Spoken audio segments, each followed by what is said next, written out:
So, ladies and gentlemen, I've just finished a pretty intense gym session. I had a leg and shoulder day today. Had some grilled chicken. I'm having some secret potion here. Just basically getting in enough protein for the day, right? My most recent cut, this is my very first cut I've ever done in my fitness journey. I'm down about 6 kilograms at the moment. Love handles are gone, belly fat's dropping quite well, and I only have about 4 or 5 weeks left of the cut.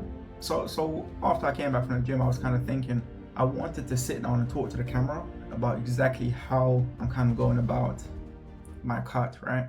If you do need help with any of these things, if you do need help losing body fat, building muscle, then do message me the word GO, G-O, on Instagram, and I'll give you more information on how you can drop 20 to 40 pounds in the next 90 days, right?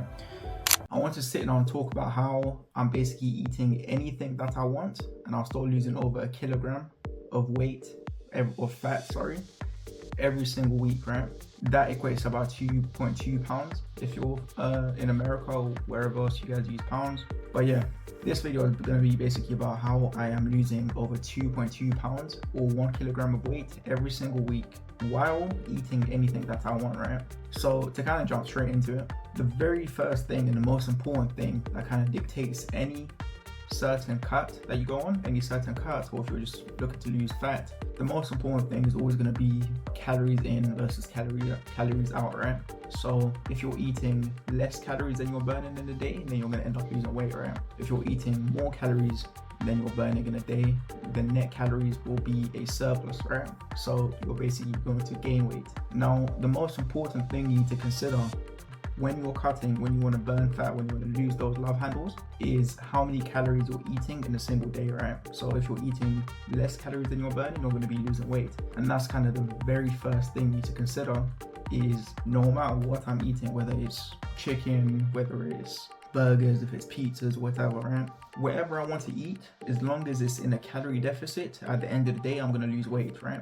That's just exactly how it works, and it's impossible for it not to work like that. Number 2 is the 80-20 rule, right? So I've kind of adopted this rule because what I've realized from my very first cut is the hardest thing about cutting is literally just the discipline, right? Cutting, losing body fat, losing those love handles, losing that stubborn belly fat that you have is probably one of the easiest things you can ever do. Like, in my opinion, like I've kind of been through both journeys, right? So I've bulked from 60 to 80 kg, from 60 to 83 kg to be more precise, and now I'm cutting from 83 to 70 kg.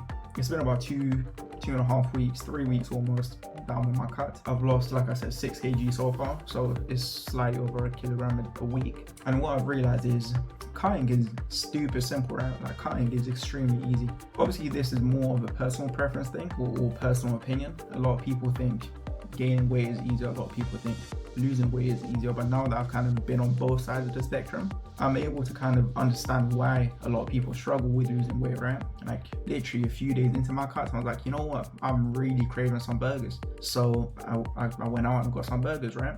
But what you don't realize is you can't be eating whatever you want, right? Since the discipline part is the hardest part, you want to find a way to make it easier, to make the discipline easier, right? You want to reward yourself at the end of the day in order to carry on going for the next day, right? So that's kind of where the 80-20 rule comes in, and it's where you spend 80% of your nutrition eating whole foods, eating nutrition dense foods, right? Foods are going to basically move the needle, help you lose weight, etc. And the other 20% is left for indulgences like pizza, burgers, fried chicken, whatever it is you crave, right? That's basically what I've kind of adopted in my pursuit of losing weight, losing fat, is the 80-20 rule, where 80% of what I eat is all healthy foods, proteins, a bit of carbohydrates, fibers, stuff that are keeping me full, right? And then the other 20% is basically me just eating wherever I want, but ensuring that I am still in that calorie deficit that we spoke out on point 1. Number 3 is kind of an important one. It's more of a superpower, if I'm being honest. And I feel like not enough people speak about it, or not enough people actually understand what it is. And it's basically intermittent fasting or meal timing. Intermittent fasting is basically, you can basically class it with meal timing, right? It's basically you delaying when you eat your first meal and when you stop eating back at the end of the day. So it's kind of a cycle between periods of eating and fasting, right? So the most common and probably the best way to go about intermittent fasting if you're new to it is 16 hours of fasting followed by 8 hours of eating, right? Let's say you wake up, I don't know, 8 a.m. just for simplicity's sake, right? That's already 8 hours into the day. What you want to do after that is probably wait another 4 hours. So you're at about 12 p.m. you want to have your first meal and you want to eat for 8 hours from there. So 8 hours from 12 is 8 p.m., right? And then the next 4 hours, you just don't eat anything after 8 p.m. And that's basically the simplest way to put intermittent fasting. You basically have a window where you can eat all the food you want. You can kind of already spread it out and stuff like that. It just makes obviously cutting a lot easier for a few reasons, which I'm going to mention in a second. But yeah, it's basically 16 hours fasted, 8 hours of eating, and you can kind of play around with the times, but that's probably the simplest way to kind of go about intermittent fasting, right? So the reason intermittent fasting is so good is because, one, you're basically burning calories faster. You're lowering your insulin levels, which obviously helps you burn fat faster because your body's kind of tapping into your fat storage instead, right? Another thing is just simplified calories. Like I said, you just have 8 hours to eat, and yeah, it's literally that simple. 8 hours of eating. You don't really need to, okay, when am I going to get this meal and when am I going to get this meal, and you basically know exactly what you're going to eat at what time. Intermittent fasting can also help you boost your metabolism, making it easier to burn more calories as you go. And then the final reason why intermittent fasting is so powerful is because it helps you also increase your focus and energy, right? And if you're a busy professional or someone who's work-driven, career-driven, you want that extra focus and energy, right, at the end of the day. So definitely give it a try, see how you feel, and it will definitely make it easier to obviously eat whatever you want. Because you're eating in such a constrained amount of time, you're obviously most likely to get less calories in anyway, right? Point number 4 that I want to kind of talk about is basically how much protein you're eating. I'm assuming if you're watching this video, you're not only looking to lose fat, you're not only looking to lose belly fat, blood handles, wherever it is, but you also want to build on muscle, right? And to build muscle, there's one staple thing that you need to do, and I'm assuming you know what that is, and that is eating enough protein, right? The way I kind of manage to eat whatever I want and still kind of lose belly fat and build muscle is by eating enough protein. Currently, I'm eating about 200 grams a day of protein. This is about 40 grams of self. Just because I'm drinking this doesn't mean a lot of my protein comes from powders and stuff like that. This is only 40 grams. So that's about 20% of my daily intake just come from powders. You want to keep about 80-20 as well, right? 80-20 kind of applies to a lot of things.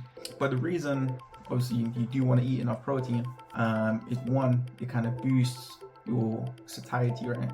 I don't know if I'm saying that word correctly, but it basically keeps you full for longer, meaning you don't actually need to eat as often, right? So let's say you are intermittent fasting, your first meal has 50 to 100 grams of protein. You're going to be full for quite a long time following that, meaning you don't really need to eat for maybe a few hours, 3-4 hours, and that kind of obviously helps with staying in a calorie deficit, right?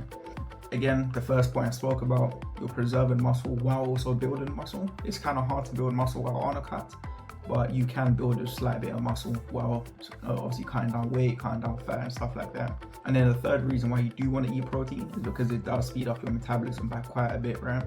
Yeah, same thing as intermittent fasting, speeds up your metabolism because basically the process of digesting these proteins burns more calories, right?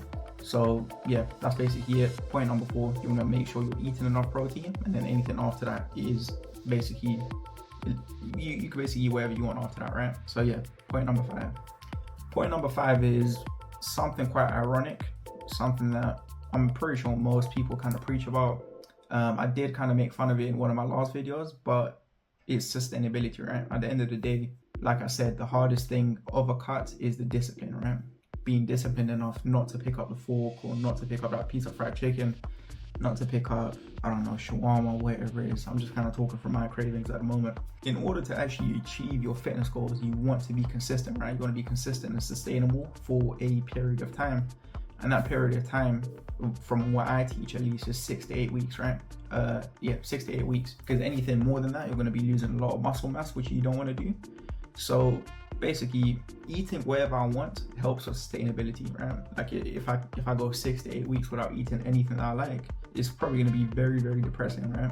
Again, implementing the 80-20 rule is going to be very, very helpful for you. And to make it more sustainable, what I do again is go on 6 to 8 week cuts. where I'm not spending too much time in the cut. A lot of people preach 12, 16 weeks of cutting, but at the end of the day, if you are squeezing in, I don't know, like every few days or squeezing in something that you really like while staying in a calorie deficit, you could do cheat days, but at the end of the day, I'm not really the biggest fan of like complete cheat days where you're eating in a calorie surplus, eating cake, whatever, right? You never know, that one day can actually set you back a really long time, right? You've maybe made progress over the last 5 days, and then the 6th day, you're having all this junk food, you're in a calorie surplus, you're having cake, you're having custard, you're having chicken, fried chicken, etc. Right? That one day can actually like undo all the 5 days before it that you have been cutting, right? So I don't really preach doing cheat days. If you do a cheat day, stay in a calorie deficit if possible. And yeah, that's basically what sustainability is. Ensuring, obviously, maybe every 2 days, every 3 days, you're squeezing in something that you really do like, in order to make it more enjoyable, make the process more enjoyable, make it easier for you to basically carry on with the cut, right? Like, you don't want to torture yourself at the end of the day, because it's just going to be so much harder to carry on with the cut. And it's probably the reason you're not losing weight, is because everyone tells you, oh, you just need to eat dry chicken, no salt, no seasoning, broccoli, white rice. Yeah, that is so fucking depressing, honestly. Like the first few days I did try to do that, and I was like, you know what, I can't do this for 6 to 8 weeks. So that's kind of when I done this research, understood how this works. Now I'm losing 1 to 2 kilograms per week, right? While basically eating enjoyable meals I actually like. Which leads me to my very final point, which is basically finding alternative methods of cooking food that you like, right? So if you like fried chicken in like deep fried oil and stuff like that, there are alternatives to that, right? There's alternatives such as air frying. There's alternatives to chips. Again, air frying chips. I'm not a chef, so I'm not going to sit here and talk to you about all these different methods of actually cooking something that you like. I'm pretty sure a simple Google search is going to show you how to cook XYZ in a healthier fashion, right? So that's basically what I suggest for number 6 is, if there are meals that you do like, find the simplest way to redo them while reducing the fat, reducing the calories. And yeah, that's literally as simple as that. Because kind of going back to point 1, calorie deficit. The calorie deficit is important, but at the same time, the macros you're getting in are also important, right? Obviously, the most important macro, which is protein, you want to get about 2 to 2.2 grams of protein per kg of body weight. But other than that, the second most important macro is the fats, right? You don't want to get more than 0.7 to 1 gram of fat per kilogram of body weight, right? In order to sustainably cut, you do want to find alternative methods of cooking the foods that you like. And the main thing I know, at least, because like I said, I'm not a chef, is air frying. Air frying is known to reduce calories by quite a substantial amount. Obviously fats by quite a substantial amount. So that's kind of one thing you could kind of start looking into now.